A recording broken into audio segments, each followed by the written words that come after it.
Hello my dear students, I welcome you all to my YouTube channel A Mohammad study circle. आज की इस video में हम लोग आपके गुलमोहर क्लास 8 से पोएम मार्स लैंड्स पढ़ने जा रहे हैं, जिसके ऑथर हैं एमिली पॉलिन जॉनसन।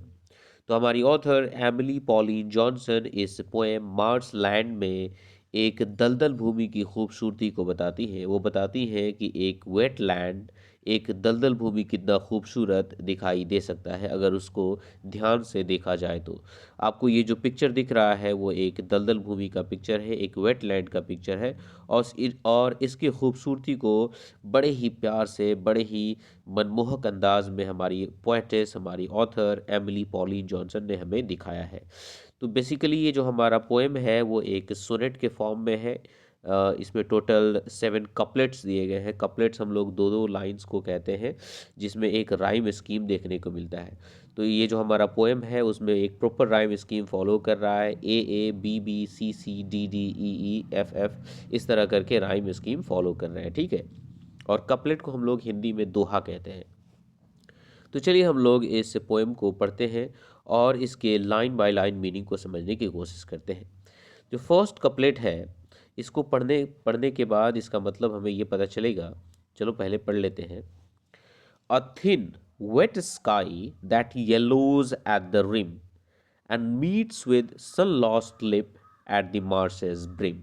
अब यहाँ पे दो नए वर्ड्स आए हैं, रिम और ब्रिम। इनका क्या मतलब होगा तो हमें नीचे यहाँ पर देखना होगा। तो यहाँ पर बताया गया रिम हम लोग आसमान के किनारे को कहते हैं, जहाँ पर आसमान का किनारा ज़मीन से लगता हुआ प्रतीत होता है। तो उस पर्टिकुलर आसमान के किनारे को हम लोग रिम कहते हैं। और ब्रिम हम लोग मार्श लैंड मीन दलदल भूमि के ऊपर वाले हिस्से को, ऊपरी किनारे को कहते हैं, जो कि आसमान से मिलता हुआ नजर आता है। यहाँ पर देखिए बताया गया है, brim the top edge of the marsh where it seems to meet the sky. Marshland का ऊपर वाला हिस्सा जो कि लगता है कि वो आसमान से मिलता हुआ नजर आ रहा है। तो बेसिकली फर्स्ट कपलेट का मतलब ये हुआ कि यहाँ पर दलदल भूमि के ऊपर के आसमान को पतला और गीला, इन दलदल भूमि के ऊपर जो आसमान दिख रहा है ना, उसको पतला और गीला यानी पानी से भरा हुआ बताया गया है। बताया गया कि दलदल भूमि के ऊपर जो आसमान है वो गीला है, आई मीन वहाँ पर बादल छाए हुए हैं, एक लेयर सा बना हुआ है और वो काफ़ी पतला है, जो कि किसी भी वक्त टूट सकता है और अपने साथ तूफान ला सकता है ना। और फिर बताया गया है कि इसी थिन वेट स्काई ने आसमान के उस किनारे को भी येलो रंग से रंग दिया है, जो धरती से मिलता हुआ नजर आता है ना। जो आसमान का किनारा है रिम, जो कि धरती से मिलता हुआ नजर आता है, उसको उसने येलो रंग से रंग दिया है। आपको यहाँ पर दिख रहा होगा, जैसे कि देखो कैसे कि जब ऐसा लग रहा है कि सूरज अब डूब चुका है, लेकिन अभी भी सूरज की जो रोशनी है वो कहीं ना कहीं नज़र आ रही है। और उसके वजह से आसमान के जो रंग है ना, वो इस तरह से बन गए हैं, येलो, ग्रे और हल्के से ब्लू टाइप के। ओके। और आगे बताया गया है कि और यही थिन वेट स्काई दलदल भूमि के ऊपरी किनारे से भी मिलता है, मतलब मार्श लैंड के ब्रिम से भी मिलता है, जो कि आसमान से लगता हुआ प्रतीत होता है। तो बेसिकली फर्स्ट कपलेट का यही मतलब हुआ। पढ़ने से हमें ये पता चला कि अब लगता है कि सूरज डूब चुका है, और सूरज के डूबने के बाद मार्स लैंड किस तरह से नज़र आता है और आसमान किस तरह से नज़र आता है उसको बताया गया। ऐसा लगता है कि अब कभी भी बारिश होने वाली है और बारिश होकर के पूरा का पूरा दलदल भूमि भीग जाने वाला है। ओके, अब हम लोग सेकंड कपलेट को पढ़ते हैं। The pools low lying, dank with moss and mold, glint through their mildews like large cups of gold.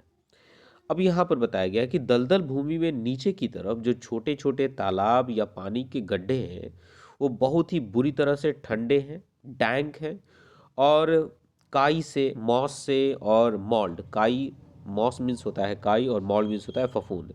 तो ये जो पूल्स हैं वो काई और फफूंद से भरे हुए हैं। और जब इन मॉस और मोल्ड पर किसी भी प्रकार की रोशनी पड़ती है, सूरज की रोशनी पड़ती है, तो ये लाइट्स को इस तरह से रिफ्लेक्ट करते हैं जैसे कि वो सोने के प्याले जैसे नज़र आते हैं। मैं आपको पिक्चर में दिखाना चाहूँगा। यहाँ पर आप देखिए, यहाँ पर आप देखिए कि ये जो लग रहा है ना, ये पानी के ऊपर ये जो रिपलिंग सा इफेक्ट नज़र आ रहा है, ये सभी जब लाइट्स का रिफ्लेक्शन होता है उन मॉस और मोल्ड पे पड़ने के बाद, तो ये सोने के प्याले जैसे नज़र आते हैं। ओके, अब हम लोग अपने थर्ड कपलेट को पढ़ लेते हैं। Among the wild rice in the still lagoon, in monotone the lizard shrills his tune। अब थर्ड कपलेट में बताया गया है कि एक शांत और स्थिर झील में लगे जंगली चावल के पौधों के बीच एक छिपकली, है ना, एक छिपकली एक ही सुर में काफी तीखा आवाज लगाती है, जो कि दलदल भूमि की शांति को डिस्टर्ब कर देता है।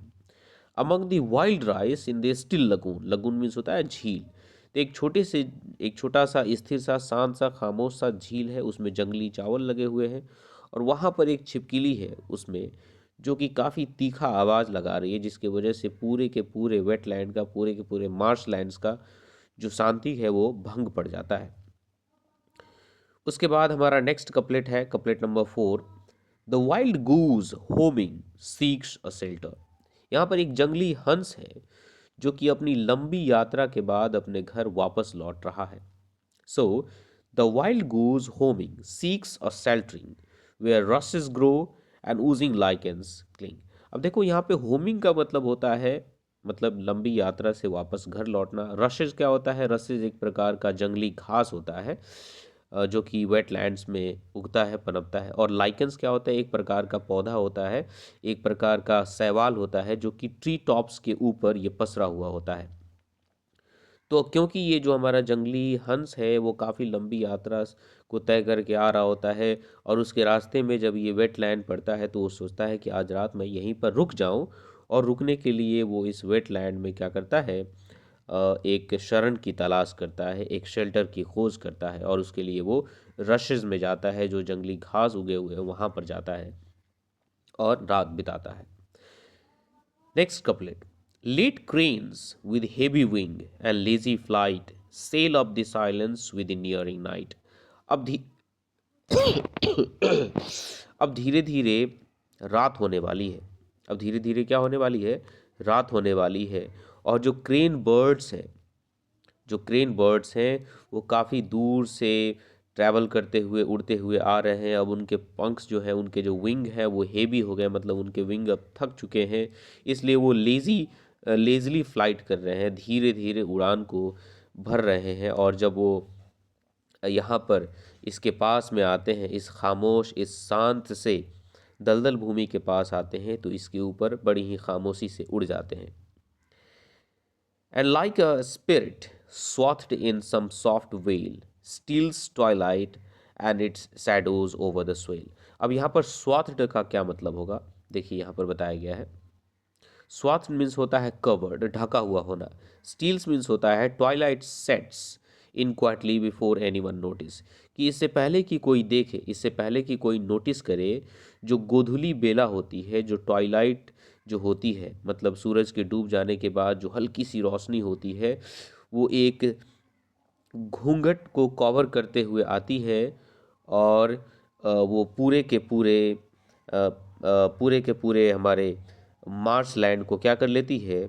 घेर लेती है। यहाँ पर स्वेल का मतलब भी मार्स लैंड ही होगा, घेर लेती है। इसके बाद हमारा लास्ट लाइन है, हस्ट लाई द सेजेस and vapours creep thick grey and humid while the marshes sleep. और जो हमारा मार्सेस जो है, जो हमारा वेटलैंड है, जब ये सोने जाता है तो जो सेजेस होते हैं, जो एक प्रकार के ग्रास लाइक प्लांट्स होते हैं, ये खामोश हो जाते हैं और मार्स लैंड के चारों तरफ एक वेपर, मतलब कोहरा जो होता है वो चारों तरफ से घिर जाता है। और जब मार्स लैंड सोता है तो ये कोहरा काफ़ी मोटा, घना और ह्यूमिड होता है। तो इस तरह से हमने इस पोइट्री को कंप्लीट कर लिया। इस पोइट्री का एक्सप्लेनेशन कैसा लगा आप लोग मुझे नीचे कमेंट करके ज़रूर बताइएगा। वीडियो अच्छा लगा होगा तो वीडियो को लाइक कीजिएगा और चैनल पे नए होंगे तो चैनल को सब्सक्राइब कीजिएगा।